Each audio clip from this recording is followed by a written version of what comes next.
ನಮಸ್ತೆ ವೀಕ್ಷಕರೇ, ನಾನಿವತ್ತು ನಿಮಗೆ 15ರಿಂದ 20 ನಿಮಿಷ ಒಳಗಡೆ ಮಟನ್ ಚಾಪ್ಸ್ ಹೇಗೆ ಮಾಡೋದು ಅಂತ ಹೇಳ್ಕೊಡ್ತೀನಿ. ನೀವು ಇನ್ನೂ ನನ್ನ ಚಾನಲ್ಗೆ ಸಬ್ಸ್ಕ್ರೈಬ್ ಆಗಿಲ್ಲ ಅಂದರೆ ಪ್ಲೀಸ್ ಸಬ್ಸ್ಕ್ರೈಬ್ ಆಗಿ ಮತ್ತು ಬೆಲ್ ಐಕಾನ್ ಕ್ಲಿಕ್ ಮಾಡಿ.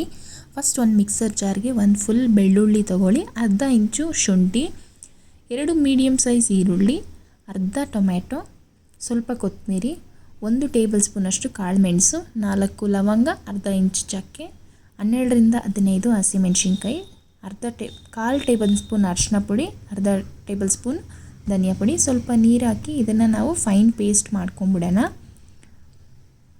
ಒಂದು ಕುಕ್ಕರ್ಗೆ ಸ್ವಲ್ಪ ಎಣ್ಣೆ ಹಾಕಿ ಕಟ್ ಮಾಡ್ಕೊಂಡಿರುವಂಥ ಈರುಳ್ಳಿ ಹಾಕಿ ಸ್ವಲ್ಪ ಫ್ರೈ ಮಾಡ್ಕೊಳ್ಳಿ. ಈರುಳ್ಳಿ ಫ್ರೈ ಆದಮೇಲೆ ಮಟನ್ ಹಾಕಿ ಮಟನ್ನ ನಾವು ಸ್ವಲ್ಪ ಎಣ್ಣೆಯಲ್ಲೇ ಫ್ರೈ ಮಾಡ್ಕೊಳ್ಳೋಣ. ಎಣ್ಣೆಯಲ್ಲಿ ಫ್ರೈ ಮಾಡ್ಕೊಂಡಾದ್ಮೇಲೆ ನೋಡ್ಬೋದು ನೀವು ಎಷ್ಟು ಫ್ರೈ ಆಗಿದೆ ಅಂತ. ಇವಾಗ ನಾವು ರುಬ್ಬಿರುವಂಥ ಪೇಸ್ಟನ್ನು ಹಾಕ್ಕೊಳ್ಳೋಣ. ರುಬ್ಬಿರುವಂಥ ಪೇಸ್ಟ್ ಹಾಕಾದ್ಮೇಲೆ ಅದೇ ಮಿಕ್ಸರ್ ಜಾರ್ ಒಳಗೆ ಸ್ವಲ್ಪ ನೀರು ಹಾಕಿ, ಅರ್ಧ ಗ್ಲಾಸ್ ಅಷ್ಟು ನೀರು ಹಾಕಿ, ಏನಕ್ಕೆಂದರೆ ಮಟನಲ್ಲೇ ನೀರು ಬಿಟ್ಕೊಂಡಿರುತ್ತೆ.